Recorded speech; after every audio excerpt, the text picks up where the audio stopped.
గురిజాల నియోజకవర్గం గురిజాల టౌన్లోని పంచాయతీ రాజ్ గెస్ట్ హౌస్లో గురిజాల మండలం మరియు గురిజాల టౌన్లోని తెలుగుదేశం పార్టీ కన్వీనర్లు, నాయకులు, క్లస్టర్ ఇన్ఛార్జీలు, యూనిట్ ఇన్ఛార్జీలు, బూత్ కన్వీనర్లు, ఐటీడీపీ కోఆర్డినేటర్లతో ఎమ్మెల్యే ఎర్రపతినేని శ్రీనివాసరావు శుక్రవారం సమావేశం నిర్వహించారు. కూటమి ప్రభుత్వం ఏర్పడి సంవత్సరం పూర్తయిన సందర్భంగా నిర్వహిస్తున్న సుపరిపాలనలో తొలి అడుగు కార్యక్రమంపై జరిగిన ఈ అవగాహన సదస్సులో గురిజాల శాసనసభ్యులు శ్రీ ఎర్రపతినేని శ్రీనివాసరావు బూత్ లెవెల్లో ప్రభుత్వం చేసిన అభివృద్ధిని ఇంటింటికి చేర్చి సుపరిపాలనలో తొలి అడుగు కార్యక్రమాన్ని విజయవంతం చేయాలని పిలుపునిచ్చారు.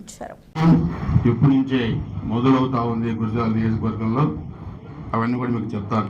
సో మీరు అందరూ కూడా ఈ కార్యక్రమాన్ని ఈ నెల రోజులు చాలా పకడ్బందీగా ప్రజల దగ్గరికి వెళ్ళి ప్రజల సంక్షేమ అభివృద్ధి కార్యక్రమాలు ఎవరికి ఏమొచ్చినాయో తెలుసుకోండి. గతంలో ఏదైతే మన స్టేట్ రికార్డు వచ్చిందో మరలా ఆ 5 లోపు ర్యాంకుల్లో కూడా మనం ఉండాలి. నేను కూడా ఈ నెలంతా కూడా ఇక్కడే ఉండి మీతో నేను ఈ కార్యక్రమంలో పాల్గొంటాను.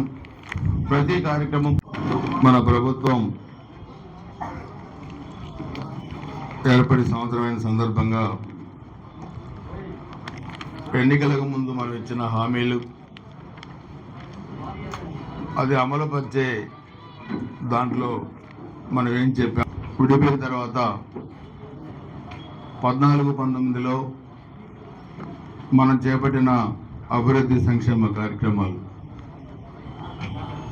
మనం చేసిన అన్ని కూడా ఇప్పుడే ఆర్డీఓ ఆఫీస్లో మన విజనరీ ప్లానింగ్ రాబోయే 5 సంవత్సరాలు ఎలా ఉండాలనే దాని మీద కూడా మనం ఇప్పుడు అన్ని డిపార్ట్మెంట్ మనం చేసిన పనులు తప్పితే 19-24 మధ్య అరాచకాలు చేశారు కానీ అభివృద్ధి చేయలేదు.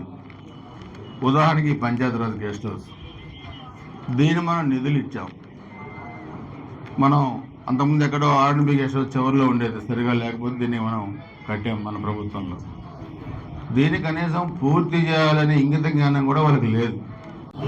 అహంకారంతో మాట్లాడకుండా మన వ్యవస్థే మనం ఒకరికొకరు గౌరవించుకునే విధానంలో సగం సమస్యలు మాట్లాడి సక్రమంగా మాట్లాడితే సగం సమస్యలు పరిష్కారం అవుతాయి. 100 మనం చేయలేం, కానీ ఇదిగో పలానప్పుడు నేను చేస్తాను, ఈరోజు కాదు.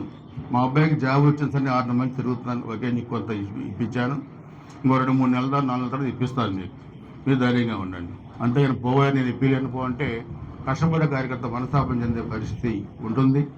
అందుకనే నేను నా దగ్గర నుంచి కూడా మొత్తం కూడా అందరం కూడా కార్యకర్తలు కానీ నాయకులు కానీ సుపరిపాలనలో తొలివడు కార్యక్రమం స్టేట్లో మనం మంచి స్థానాల్లో ఉండాలి. దానికి దయచేసి మీరందరూ కూడా ప్రతి ఒక్క కార్యకర్త నాయకుడు డోర్ టు డోర్ వెళ్ళి అవసరమైతే మీకు సమస్యలు ఇమ్మీడియట్గా పరిష్కారం చేయాల్సిన సమస్యలు నా దృష్టిలో పెట్టండి, వాటికి నేను చేయడానికి ప్రయత్నం చేస్తానని చెప్పి కూడా తెలియజేసుకుంటూ, ఇంత మంచి కార్యక్రమంలో మరి మీరు కూడా పాల్గొన్నందుకు మిమ్మల్ని అందరినీ అభినందిస్తూ, ఈ నెల రోజుల కార్యక్రమంలో అందరూ కూడా పార్టిసిపేట్ చేసి మనం ఈ చేసిన కార్యక్రమాలు కూడా ప్రజల దగ్గర తీసుకెళ్దామని చెప్పి కూడా తెలియజేసుకుంటూ, అందరి దగ్గర చెప్పి కూడా తెలియజేసుకుంటూ, అందరూ కూడా భోజనాలు అరేంజ్ చేశారు, అందరూ కూడా భోజనం చేయాల్సిందిగా కోరుకుంటూ ఈ కార్యక్రమంలో పాల్గొన్న మీ అందరికీ ధన్యవాదాలు, నమస్కారాలు, జై హింద్. 3 మున్సిపాలిటీలు ఇచ్చిన తర్వాత ప్రతి గ్రామంలో మనం ఏదైతే చెప్పామో మనకు అక్కలకి చెల్లెలకి మనం పార్టీ తరఫున మనం సొంతంగా ఒక గ్యాస్ సిలిండర్ ఇవ్వడం జరుగుతుందని చెప్పి కూడా మీ అందరూ కూడా తెలియజేస్తూ ఉన్నాను.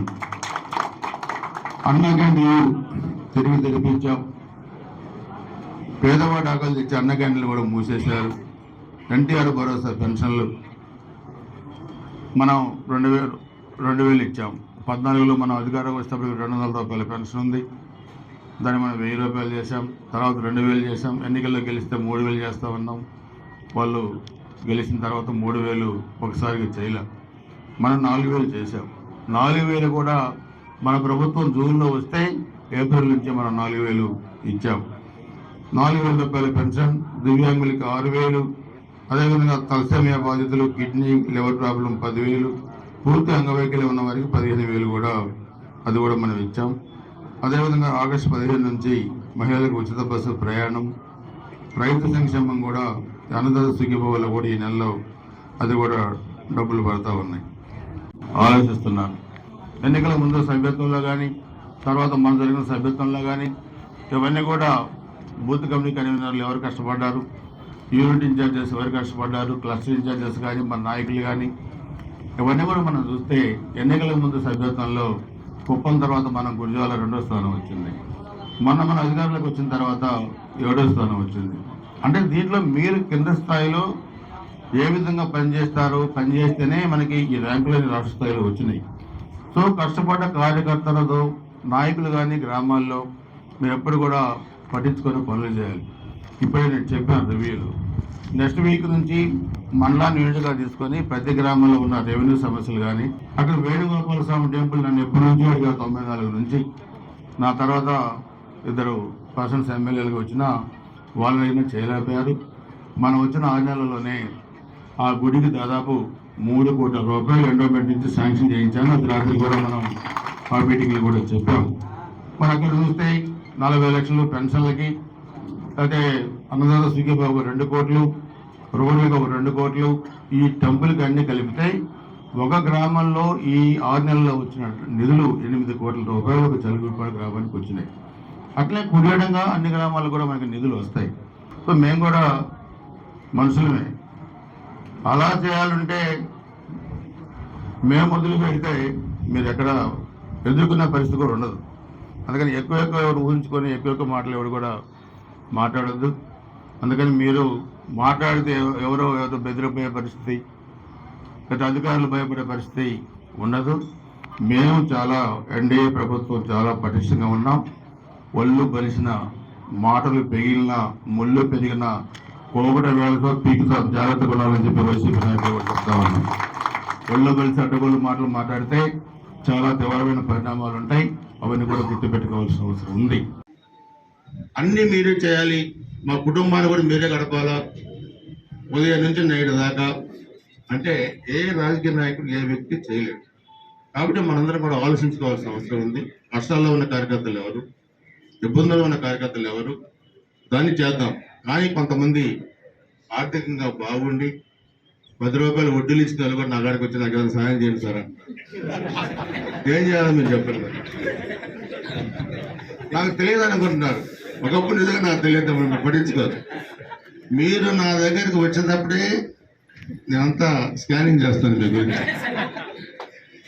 ఒక వ్యక్తి వచ్చి అడిగాడు, సార్ నేను ఇబ్బందుల్లో ఉన్నానంటే ఏ ఇబ్బంది ఉంది నీకు అని అడిగాడు. తయారు చేసి మీరు ఏం చేయగలుగుతారో గ్రామాల్లో మీరు చేయండి. కొంతమంది ఆర్థికంగా వెసులుబాటులో బాగున్న కుటుంబాలు మీరు ఉన్నారు, మీరు చేయగలిగితే మీరు చేయండి. లేదా నా దృష్టికి కొన్ని తేవాలంటే నా దృష్టికి తీసుకురండి.